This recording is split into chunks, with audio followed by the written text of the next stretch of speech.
నమస్తే. Welcome to mirror TV. ఏదైతే కాంగ్రెస్ ప్రభుత్వం ఎలక్షన్ ప్రచారంలో కామారెడ్డి వేదికగా బీసీ డిక్లరేషన్ అనే నినాదాన్ని తీసుకొచ్చింది. పూర్తి స్థాయిలో బీసీ డిక్లరేషన్ ఏది కులగణన చేయకుండానే 43% ఈ ప్రస్తుతం స్థానిక ఎలక్షన్లోకి వెళ్తుందని చెప్పేసి అక్కడక్కడ వార్తలు వస్తున్నాయి. అదేవిధంగా మనతో పాటు ఎక్కడక్కడ బీసీ నాయకులు మీటింగ్లు పెట్టి కాస్త ఆందోళన వ్యక్తం చేస్తున్నారు. ఎందుకంటే అప్పుడు ఏదైతే ఎలక్షన్ టైంలో బీసీ డిక్లరేషన్ తీసుకొచ్చి 43% రిజర్వేషన్ ఇచ్చి మేము స్థానిక సంస్థల ఎలక్షన్లకు వెళ్తాం, బీసీలకు సరైన న్యాయం చేస్తామని చెప్పేసి కాంగ్రెస్ ప్రభుత్వం చెప్పి అధికారంలోకి వచ్చిందని చెప్పేసి బీసీ నాయకులు వాపోతున్నారు. ఒకసారి వాళ్ళు మాట్లాడే ప్రయత్నం చేద్దాం. అన్న చెప్పండి అన్న, కాంగ్రెస్ పార్టీ ఎలక్షన్ ప్రచారంలో అయితే 43% రిజర్వేషన్ కల్పించిన తర్వాతనే వాళ్ళు స్థానిక సంస్థ ఎలక్షన్లో కావచ్చు ఇతర వాటికి వెళ్తామని చెప్తున్నారు. ప్రస్తుతం ఊసే ఎక్కడ చూసినా ఆ ఊసే కనిపిస్తలేదా? ఎలా చూడొచ్చు? కాంగ్రెస్ ప్రభుత్వం మాటల ద్వారా బీసీ సమాజాన్ని మభ్యపెట్టాలని చూస్తున్నది.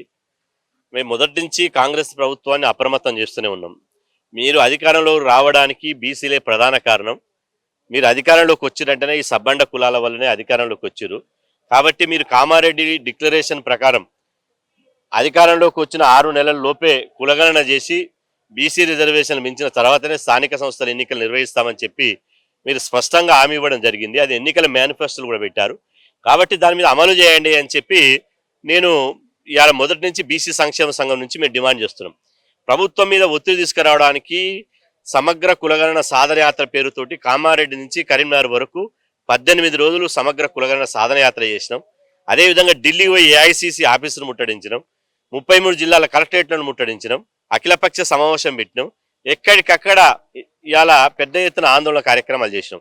అయినా కూడా ప్రభుత్వం ఇవాళ చెవిటూరు ముందు శంఖం ఊదిన చందంగానే వివరించింది తప్ప ప్రభుత్వం ఒక్క ఇంచు కూడా దిగిరాలేదు.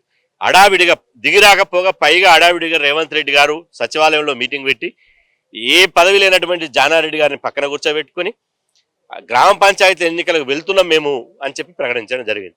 మేము హైకోర్టును ఆశ్రయించడం జరిగింది. ఇవాళ ఈ స్థానిక సంస్థల ఎన్నికలు నిర్వహించాలంటే సుప్రీంకోర్టు గతంలో ఇచ్చినటువంటి విలాసరావు వర్సెస్ మహారాష్ట్ర కేసులో, స్టేట్ ఆఫ్ మహారాష్ట్ర కేసులో ట్రిపుల్ టెస్ట్ ఉంటేనే స్థానిక సంస్థల ఎన్నికలు నిర్వహించాలి, లేకపోతే ట్రిపుల్ టెస్ట్ లేకపోతే ఎన్నికలు నిర్వహించవద్దనే ఒక కేసును పట్టుకుని గౌరవ హైకోర్టుకు చీఫ్ జస్టిస్ బెంచ్కు మేము విన్నవించుకుంటే ధర్మం న్యాయం బీసీల పక్షాన ఉంది కాబట్టి చీఫ్ జస్టిస్ కూడా నిజమే దీని ప్రకారమే ఎన్నికలు నిర్వహించాలని చెప్పి వారు తీర్పు ఇవ్వడం జరిగింది. అనివార్యంగా ప్రభుత్వానికి అప్పుడు ఇష్టం లేకున్నా కూడా అనివార్యంగా అడ్వకేట్ జనరల్ సుదర్శన్ రెడ్డి గారు రాష్ట్ర ప్రభుత్వం నుంచి మాకు కులగణన చేయడానికి 3 నెలల సమయం పడుతుంది, ఆ తర్వాత మేము స్థానిక సంస్థల ఎన్నికలు నిర్వహిస్తామని చెప్పి హైకోర్టుకు చెప్పడం జరిగింది. ఇప్పుడు హైకోర్టుకు చెప్పి 4-5 రోజులు అయింది. అదేవిధంగా ప్రభుత్వం జీవో ఇచ్చి 6 నెలలు అయింది. 5 రోజుల నుంచి ఏం చేస్తారు, 6 నెలల నుంచి ఏం చేస్తారు. కానీ బయట మాత్రం ప్రతి కాంగ్రెస్ నాయకుడు, ముఖ్యమంత్రి నుంచి మొదలుకుంటే ప్రతి కాంగ్రెస్ నాయకుడు మాత్రం కులగణన చేస్తాం, కులగణన చేస్తాం అంటున్నారు. ఇప్పుడు బీసీలకు కావాల్సింది మీ మాటలు కాదు, సొల్లు కబుర్లు కాదు, మాకు చేతలు కావాలి. మీరు తక్షణమే కులగణన మీద రోడ్ మ్యాప్ ప్రకటించాలి, కులగణన మీద ఇలా ఇంటింటి సర్వే ప్రారంభం చేయాలి. మీరు అనుకున్నటువంటి షెడ్యూల్ ప్రకారం కులగణన చేసి బీసీ రిజర్వేషన్లు పెంచాలి. మీరు దీని మీద సాగదీసి నిర్లక్ష్యం చేసి మీ మీద ఎవరో కోర్టుకో, సుప్రీంకోర్టుకో, హైకోర్టు పోయిందాగా చేసి కోర్టుకు పోయిన మళ్ళీ మేము ఏం చేయాలనే డొంక తిరుగుడు మాటలు మాత్రం మాట్లాడొద్దు. అందుకోసమే ఇవాళ ప్రభుత్వం మీద నిరంతరం ఒత్తిడి తీసుకురావడానికి ఈ నెల 25వ తారీఖు నాడు చలో హైదరాబాద్ పిలుపునివ్వడం జరిగింది. ఈ చలో హైదరాబాద్ ద్వారా బీసీ కులగణన మార్చ్ పేరుతోటి సుందరయ్య పార్క్ నుంచి ఇందిరా పార్క్ వరకు పెద్ద ఎత్తున మహా ర్యాలీని నిర్వహిస్తున్నాం. ఈ మహా ర్యాలీ ద్వారా కాంగ్రెస్ ప్రభుత్వానికి కళ్ళు తెరిపిస్తాం. బీసీలు నిప్పులాంటోళ్ళు, బీసీలతో పెట్టుకుంటే మాడి మసి అయిపోతారని చెప్పి హెచ్చరిస్తున్నా. మేము మా ఓట్లతో వచ్చిన వాళ్ళు మా చెమట సుక్కల ద్వారా, మా ఓట్ల ద్వారా మమ్మల్ని జెండాలు మోయించుకొని, మమ్మల్ని జిందాబాద్ కొట్టించుకొని, మీ పార్టీలలో సభ్యత్వం తీసుకొని బీసీలను మోసం చేయాలని చూస్తారా? 60% ఉన్న బీసీలను మోసం చేసి ఇవాళ మీరు ఏ విధంగా ఎన్నికలకు పోతారు? మీరు ముఖ్యమంత్రులు కావాలి, మీరు మీ కులపోలు మంత్రులు కావాలి, కానీ బీసీలు సర్పంచులు, ఎంపీటీసీలు కూడా కావద్దా? అంటే మొత్తం పరిపాలన అంతా మీ చేతిలో పెట్టుకుంటారా? 60% జనాభాకు రాజకీయ అధికారం వద్దా?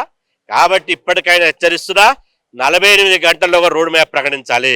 లేకపోతే మాత్రం కాంగ్రెస్ ప్రభుత్వాన్ని ఎట్టి పరిస్థితుల్లో వదిలిపెట్టే ప్రశ్న లేదని చెప్పి హెచ్చరిస్తున్నాం.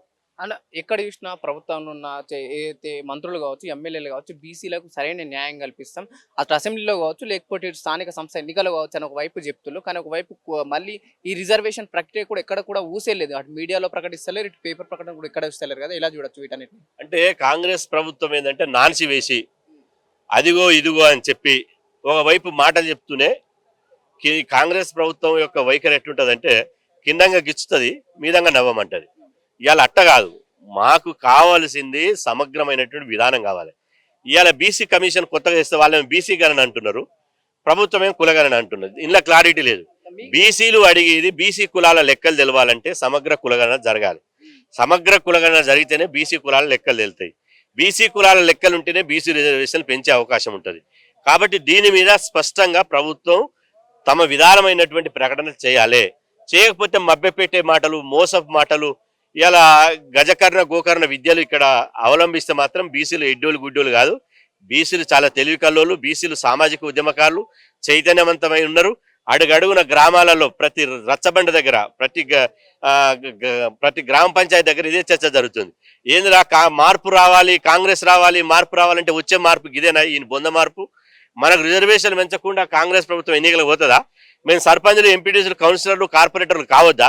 వాళ్ళే, వాళ్ళ కుటుంబం, వాళ్ళ భార్యలు, వాళ్ళ తమ్ముళ్ళు, వాళ్ళ అన్నలే కావాలా? మేము కావద్దా? ఎన్ని రోజులు రెడ్డిల పాలన అని చెప్పి రగిలిపోతున్నారు. అంటే ఇప్పుడు కాంగ్రెస్ పార్టీలో గెలిచిన ఎమ్మెల్యేలు కావచ్చు, లేకపోతే చైర్మన్ పదవులు, మంత్రి పదవులు ఉన్న వాళ్ళు బీసీలో లేరంటారు అసలు. ఎందుకంటే బీసీలు ఉన్నా వాళ్ళకు వాయిస్ లేదంటారు కాంగ్రెస్ ప్రభుత్వం అధిష్టానాన్ని ప్రశ్నిస్తలేరా? కాంగ్రెస్ లో ఉన్న బీసీలు కానీ, టీఆర్ఎస్ లో ఉన్న బీసీలు కానీ, బీజేపీలో ఉన్న బీసీలు కానీ 100% వాళ్ళకు బీసీ కులగన జరగాలి, బీసీలకు న్యాయం జరగాలని వాళ్ళు ఇంట్లో విత్ ఇన్ పార్టీలో డిమాండ్ చేస్తున్నారు, వాళ్ళు బయట మీటింగ్లలో డిమాండ్ చేస్తున్నారు. వాళ్ళ యొక్క నిబద్ధతలో ఎలాంటి సందేహం లేదు. మరి ఏంటి ప్రభుత్వాలు ఎందుకు పట్టించుకుంటలేవు? ఇవాళ నిర్ణయాత్మక శక్తి బీసీల చేతిలో లేదు. ఎవరైతే నిర్ణయం తీసుకుంటారో, ఎవరైతే డిసైడింగ్ ఫ్యాక్టరీ ఉందో, ఆ డిసైడింగ్ ఫ్యాక్టరీ బీసీల చేతిలో లేకపోవడం వల్ల ఇవాళ ఉంది. నిన్న పిసిసి అధ్యక్షుడిగా మహేష్ కుమార్ గౌడ్ గారు వేదిక మీదనే కుండబద్దలు కొట్టినట్టు చెప్పాడు. కులగణన కావాలి, కులగణన అనేది రాహుల్ గాంధీ గారి ఎజెండా, కులగణన అయితేనే బీసీలకు న్యాయం జరుగుతుంది, నేను ఒక బీసీ బిడ్డగా చెప్తున్నా అన్నాడు. కాబట్టి మేమేమంటున్నాం, మాటలు వద్దు. మాటలు మాకు కావాల్సింది, మాటలతోటి మంత్రాలు వేసి మభ్యపెట్టి బీసీ సమాజాన్ని మోసం చేయొద్దు. మాకు కావాల్సింది చేతలు కావాలి, మాకు కావాల్సింది కులగణన ప్రక్రియ స్టార్ట్ కావాలి. అట్లయితేనే కాంగ్రెస్ ప్రభుత్వాన్ని నమ్ముతాం. లేకపోతే మాయ మాటలు చెప్తే నమ్మడానికి బీసీ సమాజం సిద్ధంగా లేదు. ఎన్నో బీసీకి సంబంధించిన ఎన్నో సంఘాలు, ఒక్కొక్కరు ఒక సంఘాన్ని పెట్టుకుని ఒక్కొక్కరు ఒక లీడర్ ఉన్నారు కదా.